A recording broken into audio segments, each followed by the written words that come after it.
May it be your will before you, Lord our God, that no mistake should happen to us, and that we should not stumble in the matter of Toronto, and that our friends will be happy with us, and that we should not say about something clean that it is unclean, or of something unclean that it is clean. Nor should our friends stumble in the matter of Toronto, and we will be happy with them. For the Lord will give wisdom, from his mouth comes knowledge and understanding. Uncover our eyes, and we will see wonders from your Torah. Blessed are you, Lord our God, King of the universe. May the words of my mouth and meditation of my heart be acceptable before you, Lord, my rock and my redeemer.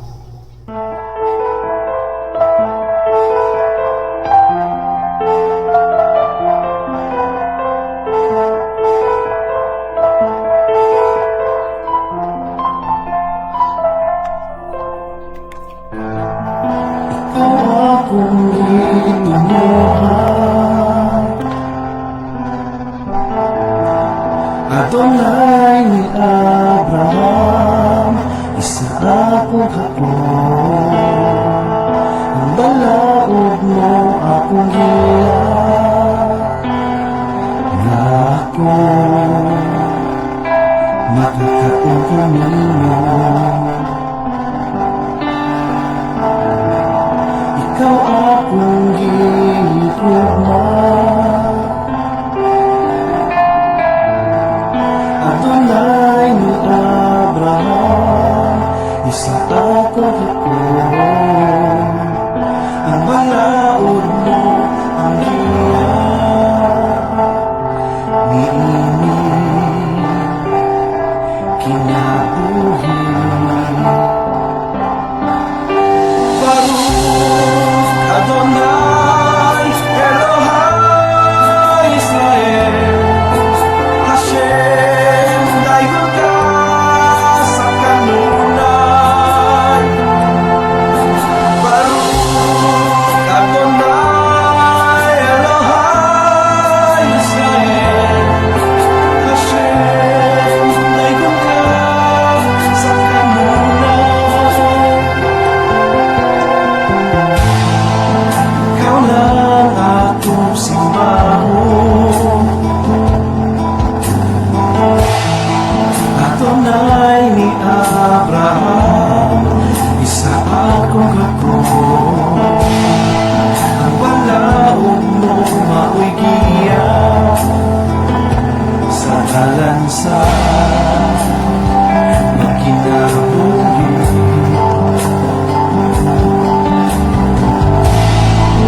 Ikaw lang akong lupuan,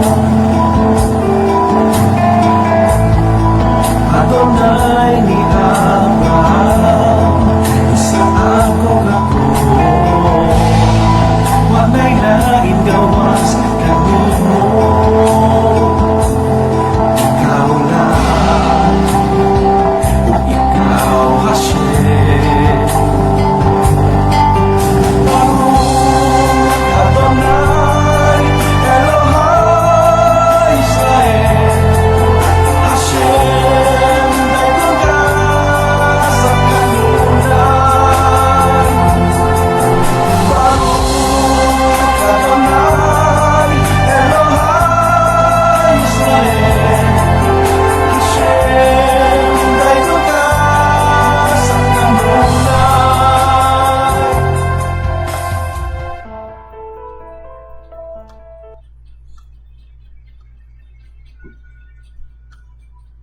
Hello, good evening. Okay. Today is Saturday, no? Balik ulit tayo doon kanina sa pinag-aaralan natin doon sa Parsha Bereshit, no? Wherein nakita po natin doon, sandali lang ayusin ko lang tong setup ko.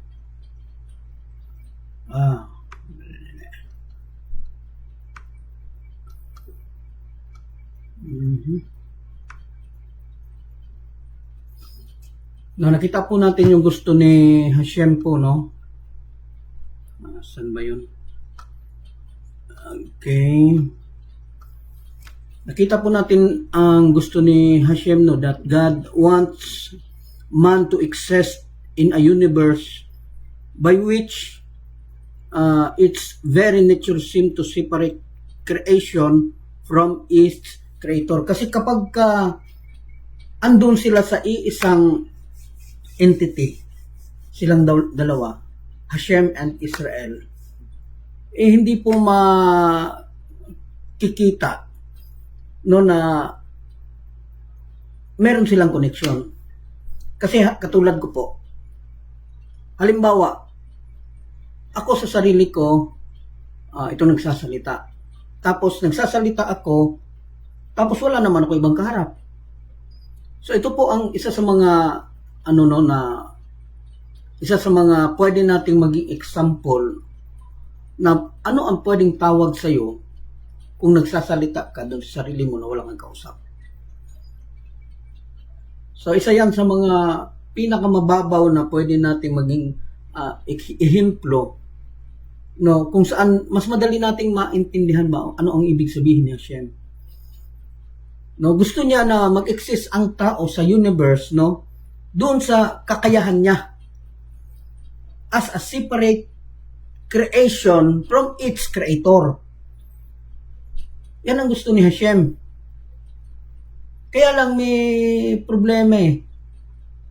Kasi gusto ni Hashem na ma-separate ang tao para makita paano sila magkakaroon ng connection. Di ba? Paano mo nga naman makita kung may connection kung wala ka nakita tapos may kausap ka? So, magkakaroon lang, kung titingnan mo sa isang palabas, magkakaroon lang ng buhay ang nagsasalita at yung kausap niya kapag separate entity yung kausap niya. Pero kapag wala kang nakita na separate entity na kausap niya, kung titingnan mo siya, pagpalagay natin doon sa pinakababa na pagkakaintindi, magmumukha siyang buwang. So, ang gusto ni Hashem na magkaroon sila ng connection to make it formal. Kasi nga, paano magkaroon ng appreciation if andun lang din sa sarili? Ano nga naman, oy, ang ganda ng gawa ko. Ang ganda talaga, ang galing-galing ko. Ba, pangit pakinggan. So, ginawa niya, nilagay niya ang Israel na nasa sa kanyang sarili na iisa sila, nilagay niya, siniparate niya, para may mag-appreciate doon sa creation niya. At dahil doon sa pag-appreciate sa creation niya, magkakaroon sila dalawa ng connections. Hopefully, naintindihan natin yan.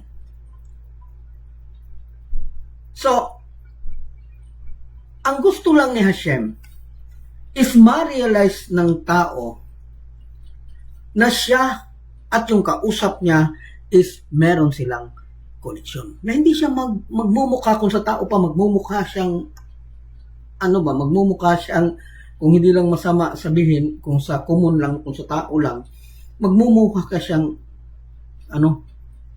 may sira sa ulo, na nagsasalita siya, wala siyang kausap. So, ang gusto lang ni Hashem na magkaroon siya ng connection doon sa kausap niya sa paraan ng limitation ng tao para yung siyang pagkasya, si Hashem na pagkasya is ma-appreciate siya in the limitation of human. Kasi hindi natin pwedeng madala ang limitation ng tao tapos ipapaintindi mo sa kanya ang kabuuan ni Hashem. Hindi yan siya pwede kasi limited yung tao. Hindi niya talaga maiintindihan ang Hashem. So, ang Hashem ang mag-a-adjust ngayon para maintindihan ng tao. Gusto niyang dalhin yung siyang pagkasya para maintindihan siya doon sa limitation ng tao. At kapag unti-unting maintindihan or ma-develop ito hanggang sa ang mundo, yung creation niya is mapunta or makamit niya yung ultimate fulfillment doon sa desire ni Hashem. Kasi may desire ang Hashem eh. yung creation niya na may mag-appreciate, at dahil sa appreciation is magkaroon silang dalawa ng connection. Kailangan na yung kailangan na ang pagkakaintindi ng tao doon sa pagka-Hashem niya is kailangang ma-develop hanggang sa magkaroon na ng ultimate fulfillment ang desire ni Hashem. Hanggang sa magkaroon na ng ultimate awareness ang tao. Kaya doon sa Torah, sinabi, the world will be filled with the knowledge of Hashem as the waters cover the seabed. Kuha natin. So, yun po ang niya, na kailangan talaga na maintindihan natin ang creation, ang Hashem, ang Israel, ang Torah, at ang creation. Kailangan maintindihan natin yan kasi hanggat hindi natin maintindihan yan, mahihirapan tayong ma-rectify. Dahil hindi natin malalaman kung ano talaga tayo sa harap ni Hashem.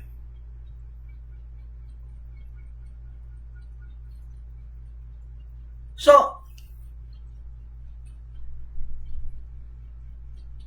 dahil kapag aware na, nakaabot na doon sa ultimate awareness ang tao, marating na yung heights na kailangan, yung level ng tao para maging qualified siya to fuse Hashem, para mag-isa sila ni Hashem.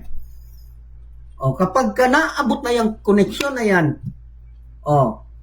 then it is such a fusion that God essence revealed. Yan sa panahon na yan, ma-reveal na ang essence ni Hashem. So, kailangan niya i-separate at ipaintindi doon sa siniparate niya na kailangan nyo ang level na ito para mag-fusion tayo. Pag nag-fusion na tayo, then the godliness of Hashem shall be revealed doon sa lower realm. So, gaya nga ng example ng ginawa ko kanina no, na katulad ng electricity. Pagpalagay natin AC-DC. Sa DC. Wherein andun yung negative, andun yung positive. Kailangan mo muna siyang itap para magkaroon ng current. Yun po siya. Yung current na yun is yun yung connection. So that the blessing can reach to the creation of Hashem. So, katulad din yan ng darkness and lights. You cannot appreciate light without darkness. You cannot appreciate darkness without lights. You cannot appreciate finite without infinite. And you cannot appreciate infinite without finite. And we cannot define this in this world doon sa na yun. Hindi natin siya basta-basta maiintindihan ba. Yung mga aral na ito, hindi natin siya basta-basta maintindihan. Dahil kailangan talaga ito na pag-aralang mabuti. Kailangan ito siyang pag-aralang mabuti. Intindihin natin, ganun si Hashem, tapos ganito, may lights, tapos ganito, tapos ganito. Kailangan isa-isahin talaga yan siya. Kaya ako palagi ako nag-a-advise na balik-balikan to kasi ako hindi ko din naintindihan to. Nung una ko siyang marinig, nung una ko siyang mabasa, hindi ko maintindihan. Bakit ganito? So sa balik-balik na basa, sa balik-balik tapos pause, mag-isip. Okay, kaya pala. So sa katagalan ko, doon ko pa talaga nakita kung ano ang ibig sabihin nung nakasulat. Ang sikreto is huwag tumigil magbasa, huwag tumigil mag-aral, huwag tumigil makinig. So, dito nakita na natin that there is a two separate, may separation na between Hashem and Israel. Between Hashem and His creation. And we are part of His creation. Because we are the result of His shadow, which is the light. Di ba naalala natin kanina? So, we can appreciate that this is possible only because Hashem manifested Himself. Kasi paano siya mag-manifest sa himself kung nasa loob ka? Nasa loob yung kasama niya. How can he manifest? So, kailangan niyang i-separate so that Hashem can manifest doon sa separate entity. At ma-manifest niya lang if maintindihan niya ang Hashem. So, kapag ka naintindihan ang pagkasya ni Hashem, makikita na ng tao. So, this manifestation will characterize the era of redemption. Kaya nga sabi ko sa inyo, sabi ko sa mga aral na lampasan natin that we cannot fully grasp Hashem because we are finite. But Hashem tried, no? Sinubukan ni Hashem na i-fit tayo para kahit papano magkaroon tayo ng glimpse. Masilip natin at makita natin yung anino kung ano talaga ang Hashem. Kasi doon mo pa lang talaga makikita ang kabuuan ni Hashem. Doon pa lang talaga mag-manifest ang kabuuan ni Hashem during the time of redemption. And that time is during the time of the Messiah. Kung saan i-reveal na ang physical world, indeed becoming the dwelling of Hashem. Na yung physical world is pwede nang tirahan ni Hashem. And that time, the ultimate awareness na return. Magiging kagaya na during the time of Adam.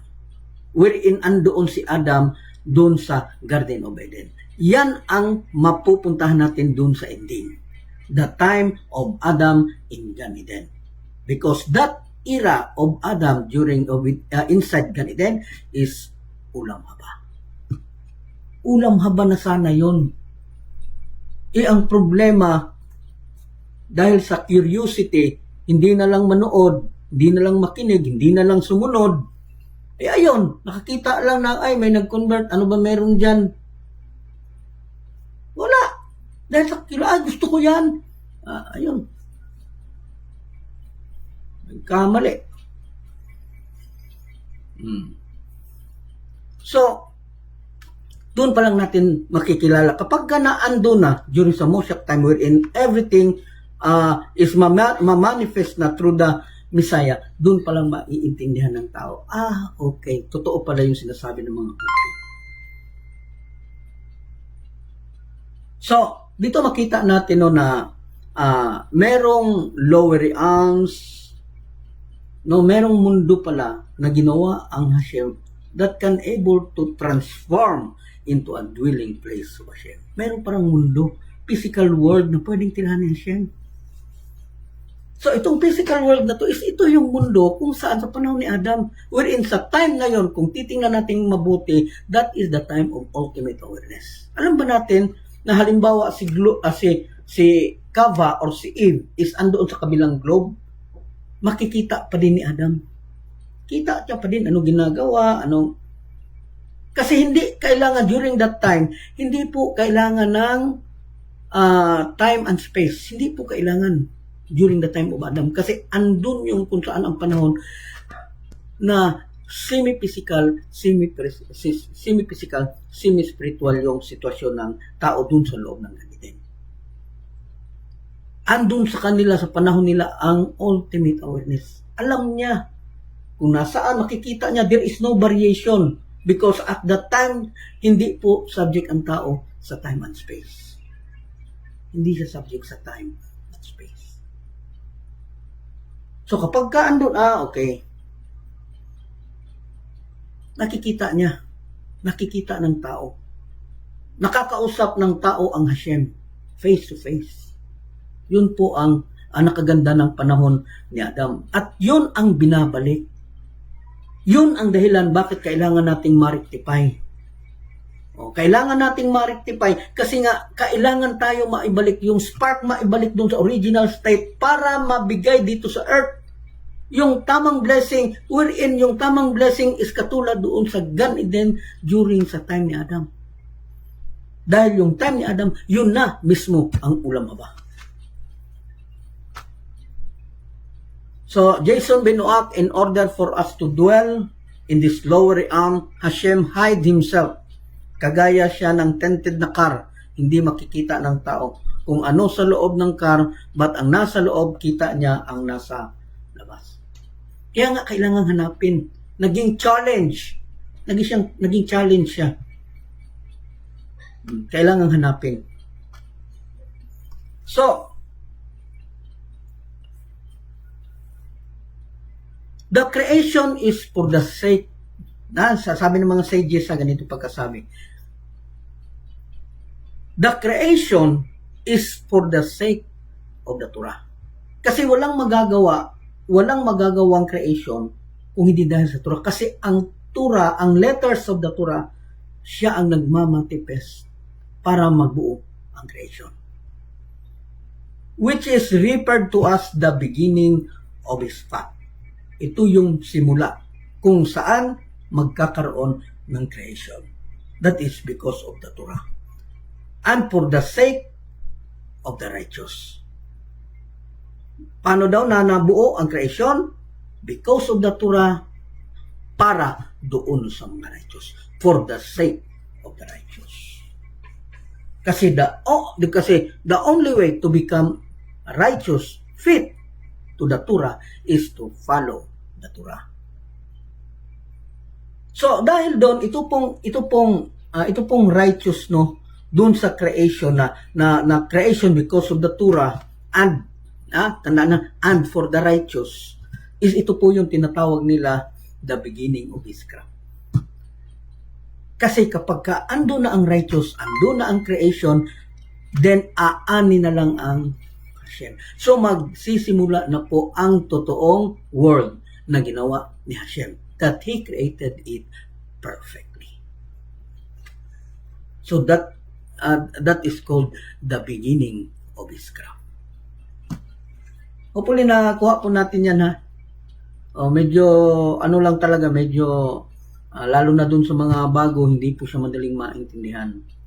Dahil nga medyo malalim yung mga sinasabi at hindi natin nakasanayan. Kasi nasanay lang tayo dun sa kwento nung nangyari nung creation. Hindi natin siya napalaliman talaga ng maayos. Kaya gusto ko itong palaliman kasi maraming nagsasabi, ay ano ba yan? Yan tinuturo man yan ng mga Jewish, mabasa man natin yan, ano man yan. So para silang kung sa Bisaya pa, murag nakaminus ba? Yung ibang mga Gentile is parang nakakaloko kung titingnan nila yung Noahide. Kaya ayaw nila sa Noahide kasi mas gusto nila dun sa convert. Kasi di nila naintindihan ang rule ng Gentile as a creation, as portion, as the result of the creation of Hashem. And gusto nila is yung part ni Hashem, in which di po natin mababago yun. Hindi po tayo pwedeng mag-enroll para maging part ni Hashem. So nagkakaroon lang ng conversion kasi maraming mga Hudyo na nawawala, na napunta doon sa Gentile, na kailangang mabalik doon sa pagkakadyo. Kaya kailangan mag-convert. Pero kung hindi ka naman Diyo dati, wala ka naman tradisyon na Diyo, nakita mo lang sila that they are the man of the hour, that they are the people of the Torah. Kaya gusto mo. Hindi po yan siya saktong rason para mag-convert. Kasi yung conversion po is dedication po to, conviction po to, na makalapit doon kay Hashem. Kasi nafe-feel mo that you are part of Hashem.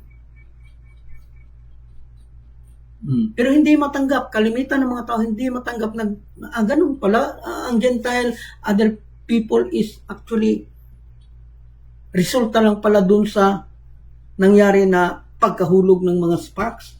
Ginawa la palang vessel para ma-rectify yung mga soul na andoon na hulog na kailangan maibalik doon sa original state para mabigay yung tamang blessing dito sa mundo at magsimula na ang sinasabing ulam haba, which is the Garden of Eden during the time of Adam.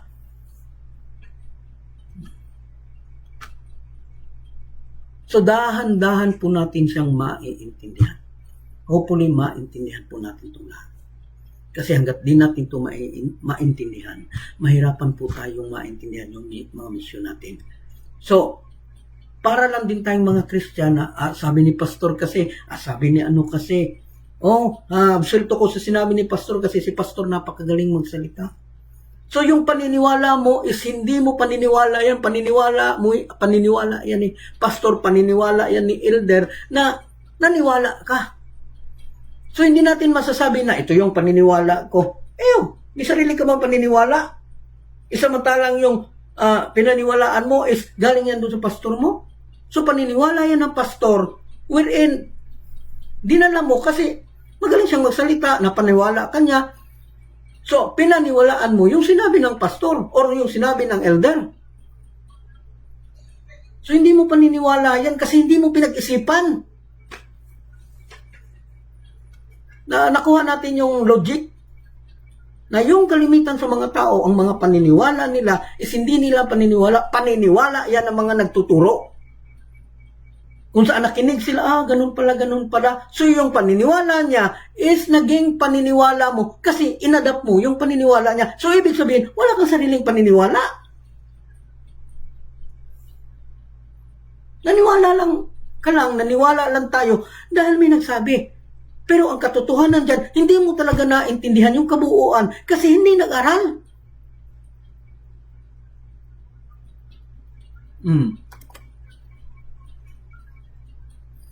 So the creation is for the sake of the Torah, which is referred the beginning of his path, and for the sake of the righteous. So ang creation is for the sake of Torah, and is referred the beginning of path, and for the sake of the righteous. Kasi maraming magiging righteous if you follow the Torah. So, ang Torah, so ibig sabihin mo, brother, yung at 613, kailangan maniwala tayo kasi everything is created of the Torah. Bakit 613 lang palang alam nyo na Torah? 613 is actually is a part of the Torah. Ang kabuuan ng Torah is ang kabuuan ng Torah is ang kabuuan ng wisdom ni Hashem at ng will ni Hashem. Hindi yung utos na command, hindi yung mitzvah para makita mo ang Hashem. Kasi yung 613, that is a mitzvah. Utos yan ni Hashem na ito sundin nyo because this is your guide papunta doon sa akin. Hopefully nakuha natin yung logika that the 613 is a mitzvah within the Torah para dun sa mga taong may special na utos. O ito gagawin nyo dahil may gagawin kayo dun sa temple, ito yung gagawin nyo. So naging part siya sa Torah. But the Torah himself is very wide. Everything created resulted because of the Torah. At ang tao is binigyan ng utos, binigyan ng mitzvah para maintindihan ang Torah. So, sabi ng mga sages, no, that both Jewish people and the Torah predates the world. Ano na ibig sabihin yan? Jewish and Torah, wala pa ang world, wala pa ang creation, nag-exist na sila. Kasi nga, Israel is part of Hashem, Torah is the wisdom and will of Hashem. Yan ang ibig sabihin yan. Hopefully nakuha natin ha. Ang Jewish at ang Torah is una pa siya kaysa doon sa world, kaysa sa creation. Nangunguna pa siya. Paano natin maiintindihan yan? Balik tayo dun sa aral natin kaninang umaga. Ano yung aral natin kaninang umaga? Doon natin nakita that Israel is a part of Hashem. And the Torah is the wisdom and will of Hashem. So wala pa ang creation, andyan na ang Torah, andyan na ang Israel. Kasi ang Israel is nasa loob ni Hashem. At yung ibang mga tao is a creation of Hashem. Resulta yan siya doon sa reflection ni Hashem na nangahulog at kailangang ma-rectify. Kaya pumasok doon sa loob ng body. Ang tawag ngayon, living soul. So, kailangan kasi ng body para ma-rectify niya. Mabago yung pagkakamali na nangyari during the time doon sa pagkahulog ng spark. Kailangan ma-rectify para maibalik at maibigay balik dito sa mundo ang tama para ma-reveal ni Hashem ang pagkawanis niya sa limit ng tao. Para ang tao maabot niya ang tamang level para maging fit siya na mag-fuse din doon kay Hashem to create the blessing, the light of blessing. Para mag-create ng light ng lights of blessing. Hopefully nakuha natin yung kabuuan ha. Itong mga series ng ano na to, kung maaari i-download niyo. Kasi after month is mawawala to. Ako sa mga nakaraang lecture, hindi na po ako nag-download kasi balik-balik na yan, na-recorded ko na yan, iba. Pero ito kailangan ko talaga to i-download. Itong Bereshit 1, 2, and 3. So, download it yan. Kasi hindi natin tatantanan to siya kasi maganda to eh. Ito yung paraan paano natin maintindihan talaga yung mga pagkatao natin, bakit tayo naandito. Ginawa lang ba tayo para magbagdoy-bagdoy, magpasyal-pasyal, or mag-ano? So, para maintindihan natin lahat, bakit tayo nandito, hindi yung pagkatao natin nga, hindi magiging useless ba? Magiging useless lang to siya kapag hindi mo nasunod ang Torah kasi hindi mo naintindihan. Kasi nga, hindi naman pwedeng masunod mo kung hindi mo naintindihan.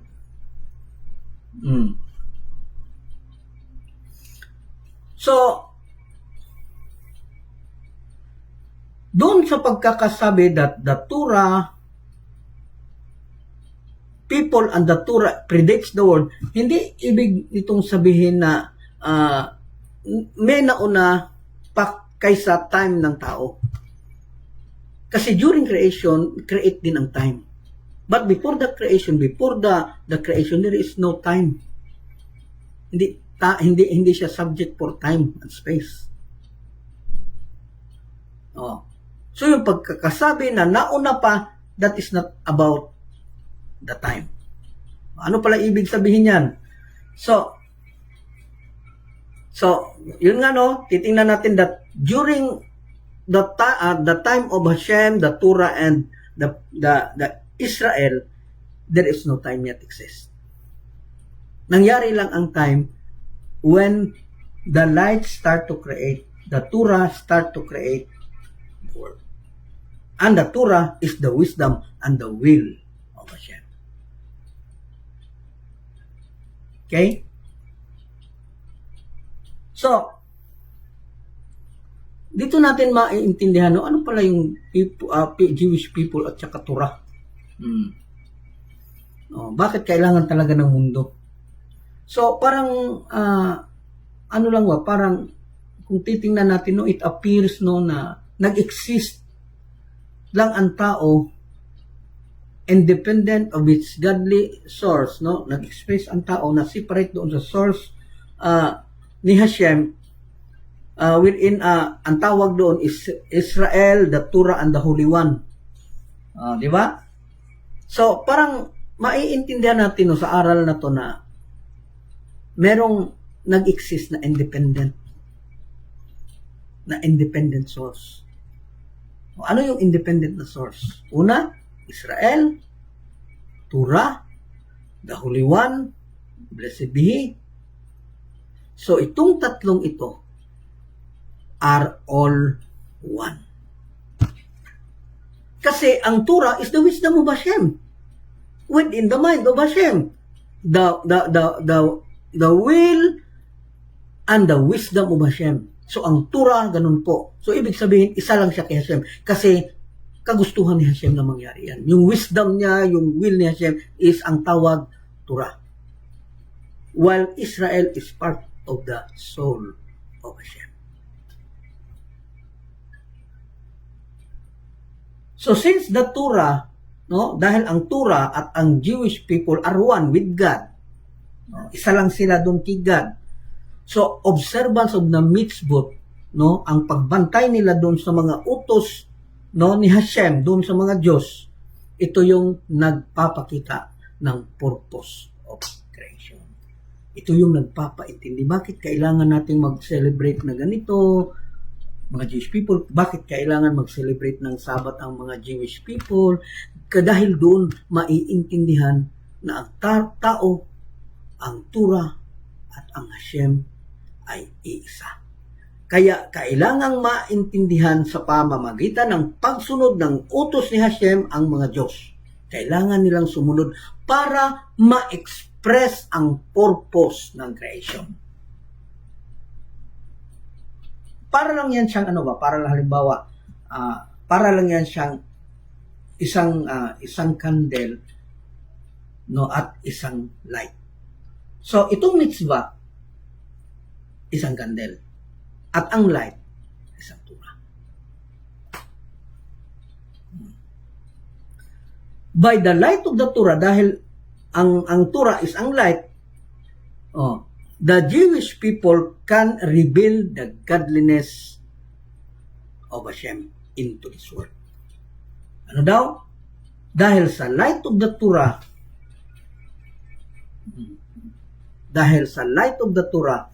magre-reveal ngayon ang pagka-God ni Hashem. Magre-reveal ngayon ang pagka-God ni Hashem. Dahil doon sa observance of the mitzvot, at dahil doon sa observance of the mitzvot, doon po magsisimula na makita ang purpose of creation. Okay? Okay, may mga tanong, pwede po kayong magtanong.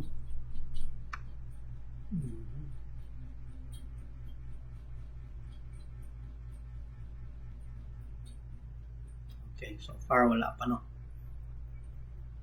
So, hopefully nakuha po natin, ha. Kailangan nating dandahanin po, kasi alam ko yung mga natin naiintindihan, lalo na yung mga hindi pa masyadong nakakaintindi doon sa creation at saka sa will ni Hashem is actually mahirapan po talaga umintindi nito, kasi nasanay tayo doon sa verse, nasanay tayo sa mga ganyan, nasanay tayo sa makita, nasanay tayo masyadong ganyan, samantalang wala naman yan noon. There is no number in the wisdom of Hashem. Di kailangan bilangin because Hashem is unlimited. So paano ba bibilangin yung unlimited? Paraan lang yan ng mga limited, kasi nga hindi natin ma-memorize yung Torah, kaya kailangan mag-number 1, 2, 3, 4, o kasi hindi maintindihan kung idiri-diretso. But the true wisdom of Hashem is hindi kailangan ng numbering, because the Torah himself is actually the part of Hashem. Dahil ang Torah is the will and wisdom of Hashem. And Israel is part of Hashem. And human, all Gentiles, all other nations are the result of the lights of Hashem. So dahan-dahan po nating naiintindihan yan. Ang advice ko lang talaga sa inyo, balik-balikan ang video na to. Balik-balikan po talaga ninyo. So dito ini-emphasize po that the Torah and the Jewish people is not actually hindi siya isa in the sense na nasa gitna yung Hashem. Kailangan kasi niya ma-separate doon kay Hashem at doon sa Torah para matanggap niya ang Torah. Kasi paano niya nga tatanggapin kung siya din ang tatanggap? Siya magbibigay, siya tatanggap. So para lang ito ang Torah, sa iyo yan. Kabilang kamay ang... So kailangan nilang ma-separate into three. God, the Torah, which is the wisdom and will of Hashem, and Israel. Para maibigay ang wisdom and will ni Hashem doon sa Israel. So, itong tao na ginawa, itong Israel na ginawa ni Hashem, na binigyan ng lights through Torah, binigyan ng wisdom at saka wisdom at saka will ni Hashem, ano, ito po sila is magiging partner of creations. Kaya tinawag ang tao na partner in creation. Kasi hindi mabubuo ang creation kung di dahil sa Israel. Kasi ang creation po is privilege po yan ni Hashem doon sa Israel. Kasi nga gusto ni Hashem na magkaroon ng connection in the limitation of man ang Israel. Kasi hindi kayang i-reveal ng tao ang kakayahan niya kung katabi niya ang Hashem. Kasi napakawalang katapusan, unlimited ang Hashem. So hindi niya ma-reveal. So kailangan niya mag-separate. Para ma-reveal niya, makita niya ang kabuuan ni Hashem, although that is only a glimpse, pero at least ma-reveal at maintindihan ng tao or ng Israel na kailangan niya mag-rectify in order to reach the level to pious Hashem. Dahil dun sa pious ni Hashem, ang upper world at ang lower world is magiging isa. There is no separation. Kasi ang upper world is andun ang Hashem at ang lower world is apakan ni Hashem. So there is no separation now. Okay? So God created the material world but left to man. No? Ginawa ni Hashem ang mundo, ang creation, pero binigay niya sa tao ang task, ang trabaho para ma-reveal ang spiritual na naandoon sa ginawa ni Hashem. Nakuha po natin? Dahil ang tao is partner of creation. Tinulungan ng tao, tinulungan ng God para ma-realize ng tao na ang creation dito sa lower world is para maging dwelling place ni Hashem. Kaya ginawa ni Hashem itong material world, pero pinabayaan ang tao, binigyan niya ng task. Okay, ikaw na bahala para ma-reveal mo ang spiritual na nandyan. So, kailangan madiscover ng tao kung ano yung task niya. Kaya nga pinanganak tayo na parang hindi natin alam kung ano gagawin. Ipinanganak tayo na parang hindi natin alam gawin. Kailangan pa talaga turuan ng magulang magsalita, maglakad. Dahil naging absent na yung true knowledge and wisdom ni Hashem, which is the Torah. Naging absent na. Naging challenge na to look for it para hanapin. So God created the material world, pero iniwan ni Hashem, pinabayaan ni Hashem na maghanap ang tao para ma-reveal ang spiritual na naandyan sa creation ni Hashem. Puli na kita natin yan, no? And each glimmer, no, yung lights na resulta doon sa light sa candle, kasi ano yon? Ang body, yung candle mismo, is ang mitzvah. At ang lights ng apoy is the Torah. What is the Torah? Torah is the wisdom and will of Hashem. The mitzvah is ang utos ni Hashem. So, sinadya na ginawa ang lower world para makita yung mga maliliit. Kasi hindi nga natin makita ang kabuuan ni Hashem hanggat hindi umabot doon sa time of Moshiach. So, habang wala ang Moshiach, no, we can only grasp a little light. Then, this little light, nawawala pa yan siya dahil doon sa pag-deal natin doon sa darkness. Kasi minsan nawawala tayo sa focus, kaya napupunta yung mga isip natin doon sa mga hindi mahalagang bagay. Trabaho, kahit ano, saan na napunta yung isip, wala nang focus. Kaya nga nag-utos ang Hashem, no, doon mabasa natin sa Torah, hindi ibig sabihin na nag-ana sa suhar, no, hindi ibig sabihin nag-aaral ako ng suhar, but this is just a quotation from the rabbis, na sabi doon sa Zohar, God looked into the Torah and created the world. Kuha natin. para siyang plano ba? Bago ginawa yung bahay, titingnan muna yung plano, yung blueprint. Which the blueprint is ang tura. Titingnan na muna yan bago niya ginawa. Kasi kung walang blueprint, walang plano, ang creation ni Hashem magiging chaos. Kasi parang bahay yan siya na walang plano kapag ginawa yan. Dito ang kusina, nung nabuo na, ay pangit pala. Dito na lang ang kusina. So, maraming change order. Change order tawag dyan. So, kapag ka nagka-change order na, pwede nang ma-alkansi or pwede nang walang ginansya ang kontraktor. Yun po ang problema. Okay lang kung magkaroon ng change order kung may bayad yung change order. Kasi mag-demolish ka eh. Tapos, magbabago ng kung saan gusto ng may-ari. Ang unang plano, ganito naman. Tapos ngayon, iniba, change order. Tapos, walang bayad. Iiwanan ka ng kontraktor. Kasi, alkansi na ang kontraktor dyan. So, kapag kami change order, dapat another payment. Dahil hindi naman kagustuhan ng kontraktor o ng tao na i-repair yan. Kasi yan ang nasa original plan. Kaya alam, nagkaroon ng change order. Okay, nagkaroon ng change order kasi walang plano. So, kaya kailangan talaga ang plano. At ang plano na yan is the Torah. At ang Torah na yan is the wisdom and will of Hashem. So, ang tao is titingin dun sa Torah. Titingnan siya. Kasi ang tao, ginawa ni Hashem. Ang problema, masyadong nawawala dun sa focus niya. Nawawala siya dun sa sarili niya. Kaya titingin siya sa Torah. Kasi ang Torah, ang guide ng creation. Ang Torah, ang guide, papunta doon kay Hashem. So, ang tao, habang nagkakamali siya, kailangan niya tumingin sa Torah.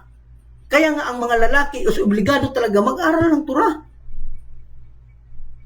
While ang babae is kailangan magtanong doon ng mga husband nila. Pag walang husband na mapagtanungan kasi hindi din enough yung alam ng husband, then they need to hire a person para magpaintindi sa kanya.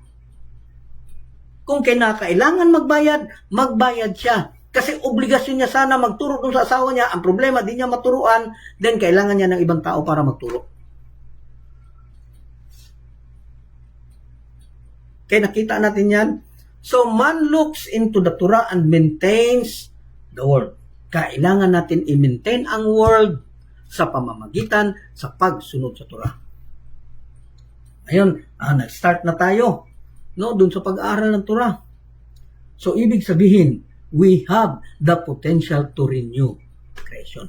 May kakayahan na po tayo dahil tumitingin tayo sa Torah, nag-study tayo ng Torah, sinusunod natin ng Torah, magkakaroon po tayo ng potential para ma-renew ang creation. Kapag ka na-renew ang creation, ibig sabihin, we can bring the creation of Hashem into ultimate good. Doon talaga sa purpose ni Hashem. Madadala natin ang creation doon sa purpose ni Hashem. Okay? Nakuha po natin yung medyo mahirap po talaga. Merong mahirap pag-aaral ng Torah. So, itong Torah according to Midrash Rabbah. Yung libro natin na malaki. According to Midrash Rabbah. Ang Torah is a tool ni Hashem sa mga plano ni Hashem. At Torah is a tool of God's artistry. So, ang Hashem ang architect, ang Hashem ang nag-build sa palace, pero hindi niya magagawa yun without the plan. Hindi mabibuild ng tao ang gustong mangyari ni Hashem without the plan. So, kailangan ang plano. Kasi kung walang plano, maraming change order. At dahil maraming change order, the project will go into chaos. Magiging useless ang trabaho. Kasi walang plano. Kailangan talaga ang plano. Kaya kailangan ang Torah para makumpleto ang plano. Okay? So, dahil sumusunod na tayo sa Torah, pinag-aaralan natin ng Torah, tayo po ay magkakaroon ng potensyal para mabago po natin yung creation, kung saan ang creation naging chaos dahil hindi naayos pagbigay ang blessing. Kasi maayos lang ang creation ni Hashem kapag natanggap niya ang tamang blessing. Hanggat hindi tayo nakarefine, hindi matatanggap ng mundo, ng creation ni Hashem, ang tamang blessing. So, kailangan natin ma-rectify yung soul natin, kailangan ma-rectify para maibalik doon kay God at para maimit balik dito sa mundo para matanggap ng creation ni Hashem ang tamang blessing.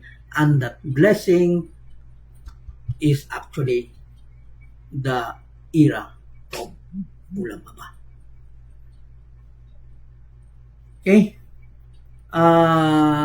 Nagsingit lang talaga ako dito sa nagsingit lang talaga ako dito sa tura ngayon kasi nga nasayangan ako sa oras nag-aantay kasi ako ng oras na magbiyahe ngayon. So after this is travel na po ako papuntang Gingoog kasi may kapatiran po tayo doon, isang pamilya po, yung pinuntahan ko ng isang buwan ata o pangalawang buwan na. O binisita ko sila doon, mga baguhan yan, pero hindi baguhan na baguhan as in baguhan. Matagal ko na yan siyang nakita noon pa, pero hindi lang na-follow up. So na-follow up ko siya nung 2 buwan ata nakaraan. Maalala ninyo na palagi ako wala sa bahay. Kasabayan siya ng Pagadian. So napuntahan ko yan siya. Then, yun nga, nagtawag yung anak na namatay yung father niya. Di ba lang natin kanina?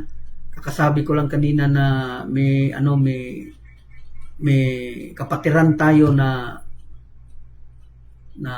naghahabol, nag-aagaw buhay.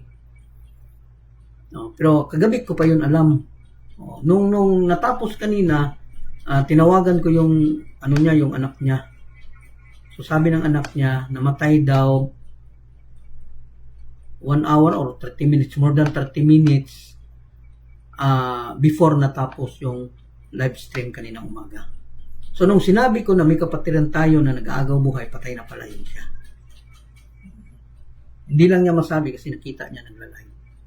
Pero after the live, tinawagan ko, ayun, ang problema is una-una, hindi siya kasama dun sa klaro ko ito sa inyo hindi siya kasama sa mortuary.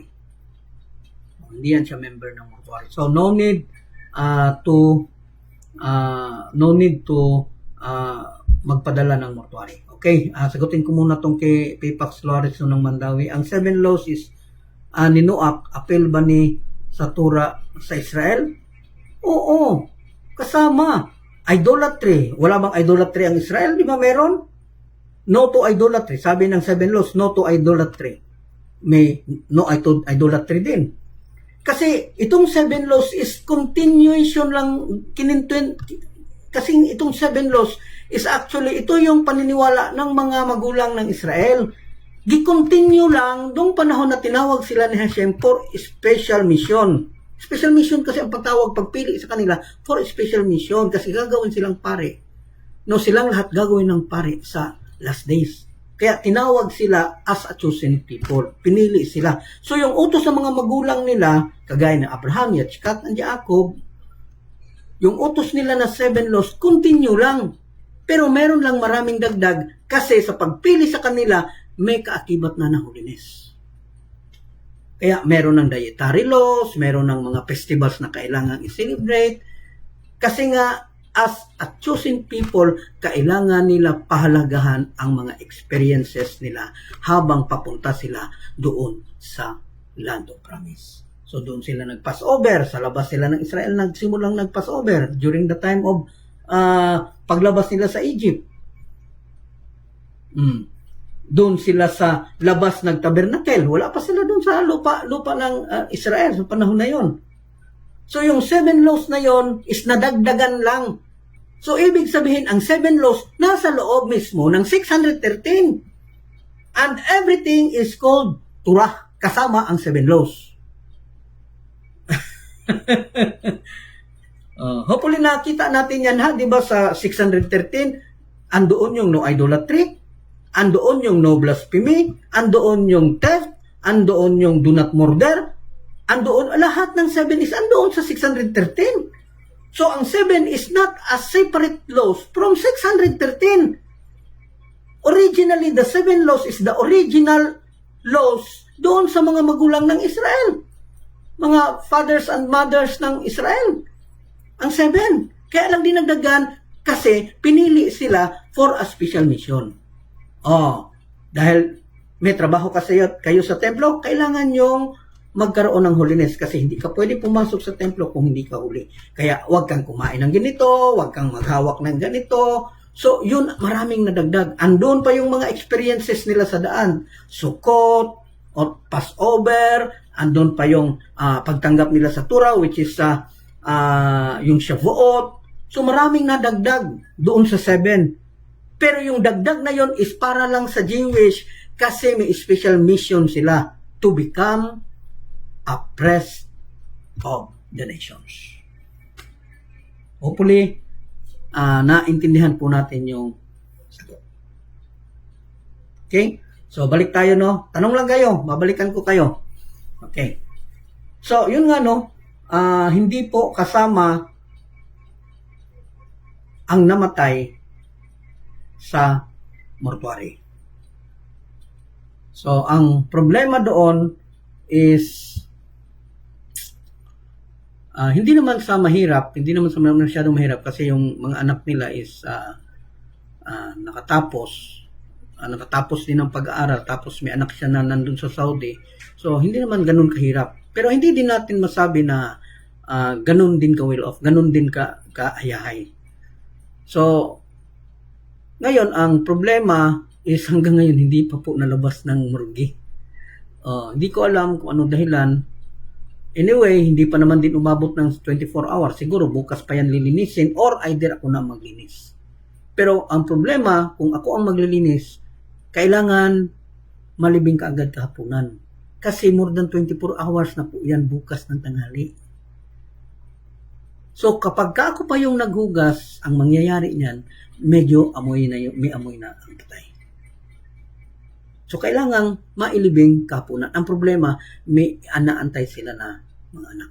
And that is a valid reason para mangyari sa kanila, pwedeng mangyari sa kanila ang yung sinasabing balsamo, embalm.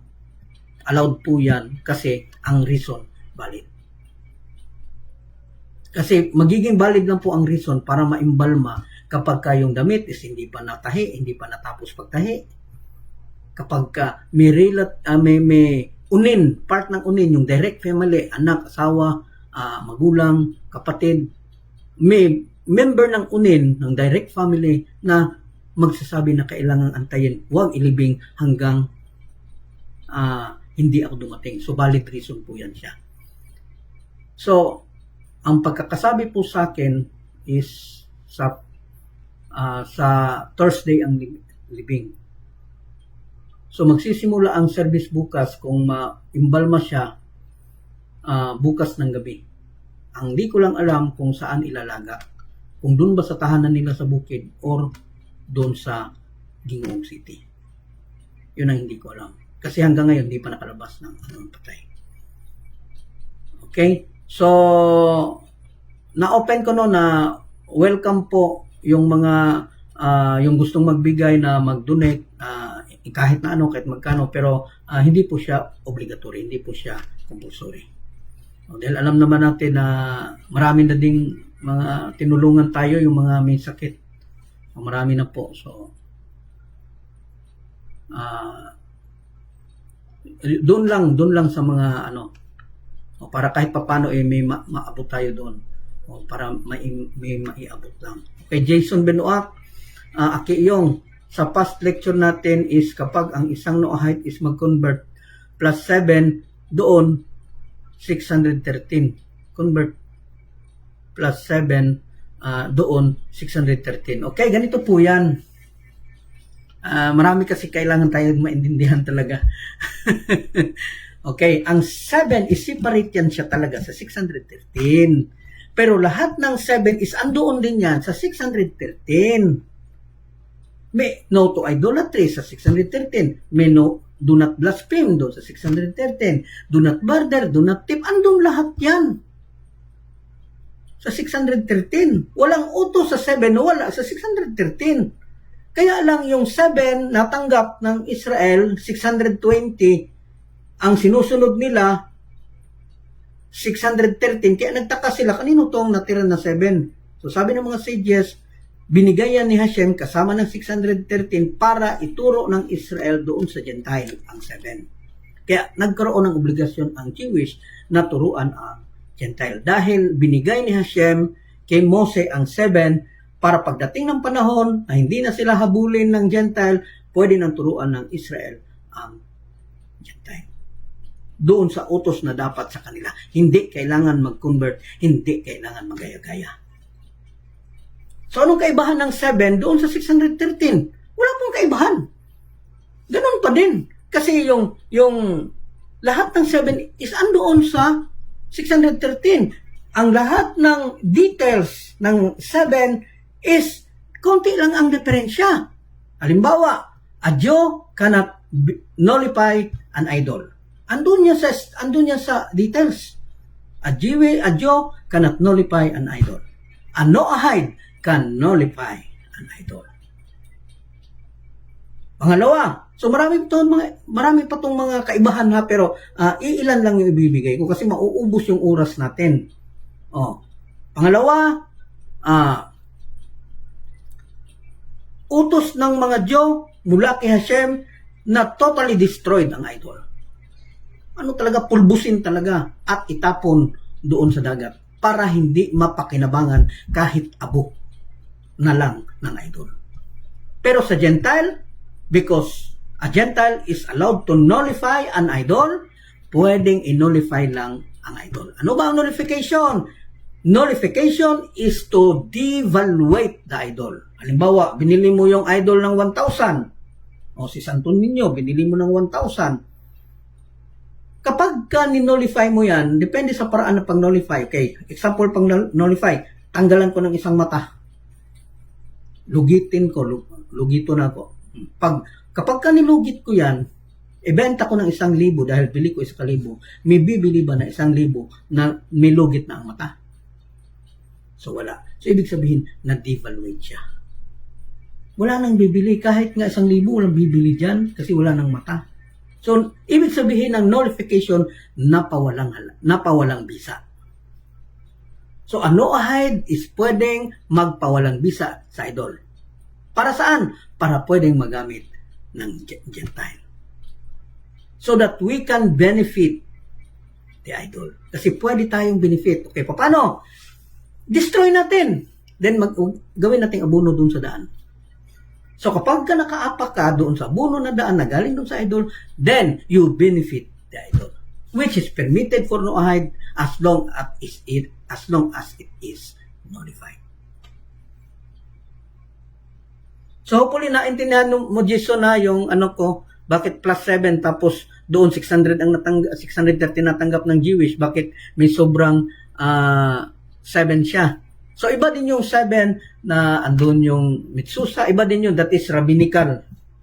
613, tapos may rabbinical sila na 7, kaya 620. Pero yung rabbinical is actually instituted by rabbi. So, originally, ang talaga nila 613, pero ang natanggap nila kay Moshe, kay Hashem, natanggap ng Israel is 620. Wala pa yung rabbinical, kompleto na ang 620. So, ibig sabihin, ang 7 laws is hindi yung rabbinical na binigay.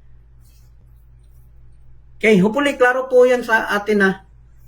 Okay, salamat dun sa mga tanong. So, bukas kung ano po ang okay, Jason Binua, kapag ba ang isang Noahide na naging convert is bawal na sa kanya ang mag-nullify ng idol? Yes. Kapag ka ang Noahide or ang Gentile maging Jewish or na-convert dun sa Jewish, then that convert cannot nullify an idol. Magiging bawal sa kanya ang pag-nullify ng idol kasi Jewish na siya. Pero tandaan natin, ang convert po is hindi po fully Jewish.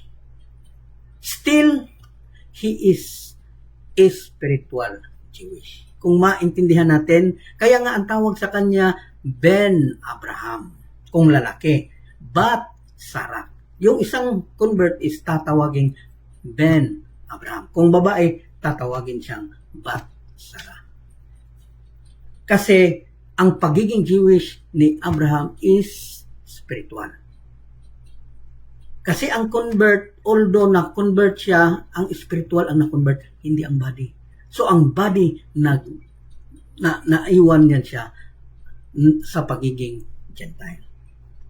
Pero spiritually, naging Jewish siya. So ang status ngayon ng convert is katulad ni Abraham. He is obligated with the 7, but he is Jewish spiritually. Kaya ang tawag sa mga convert, Ben Abraham. Kung Israel ka, ang tawag sa iyo, Ben Jacob. Okay, hopefully naintindihan natin to, Jason Benoit ha. Okay, so yun nga no, biyahe ako ngayon.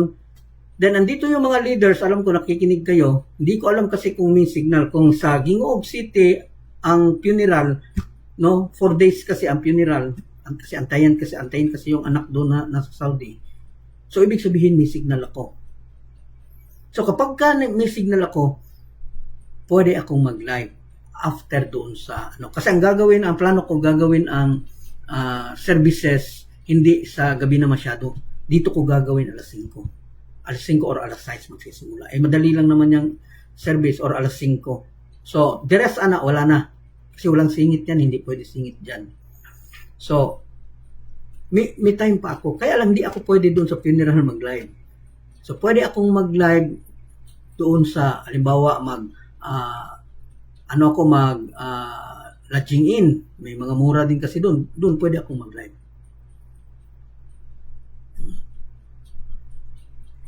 May lindol. May lindol po dito sa Davao. Okay. Lakas oh. Okay, so ganun po no. Magbibiyahe po ako pagkatapos nito. Okay. Then hopefully may signal, pero kapag sa bukid wala talagang signal. So ganun lang po. Leaders, prepare po kayo. Papaalam ko sa inyo kung saan ang funeral. Doon ba sa city, Gingoog City, o doon sa bukid. Okay, hopefully may naintindihan tayo kahit paano, hindi tayo magtatagal kasi naglinog. Okay. Blessed be Hashem, who reenacts the acts of creation. All may respond, amen. We give thanks to you, Lord, our God, that you place our portion with those who sit in the study halls, and that you did not place our portion with those who sit in the street corners. For we wake up early, and they wake up early. We wake up early for words of Torah, and they wake up early for empty words. We work hard, and they work hard. We work hard to get reward, and they work hard and do not receive reward. We run and they run. We run to life in the world to come, and they run to the pit of destruction.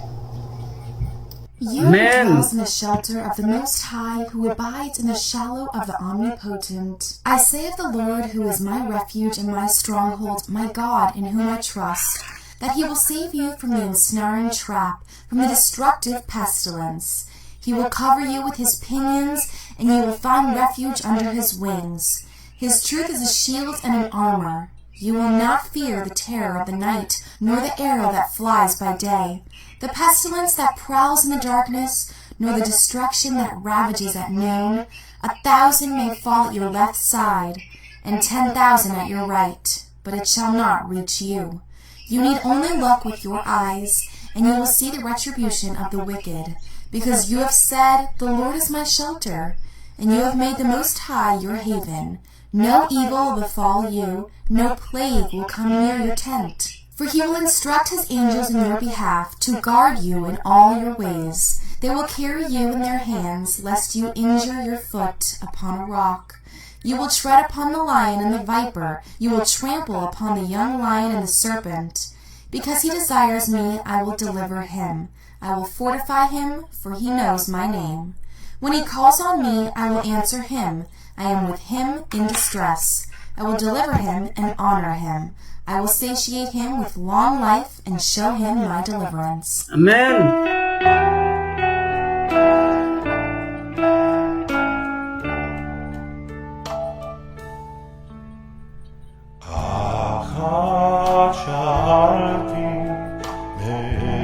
Adonai,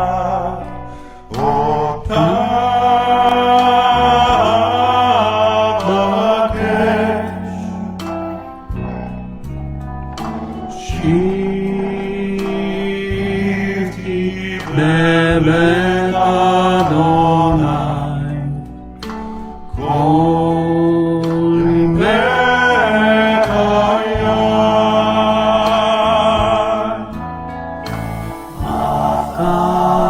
Akashati Et Adonai,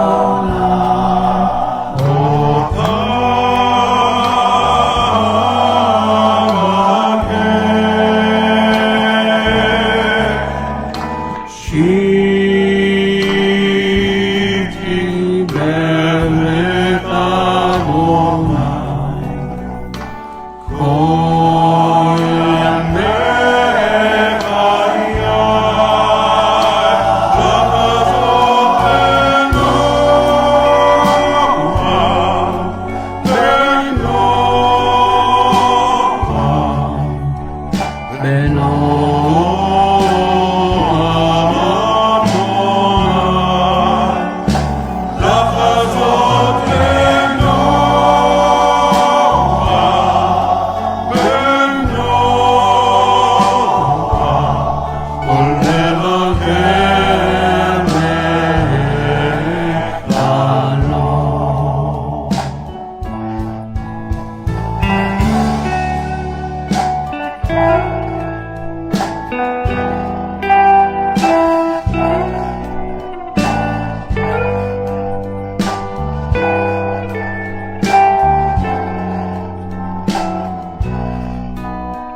Amen.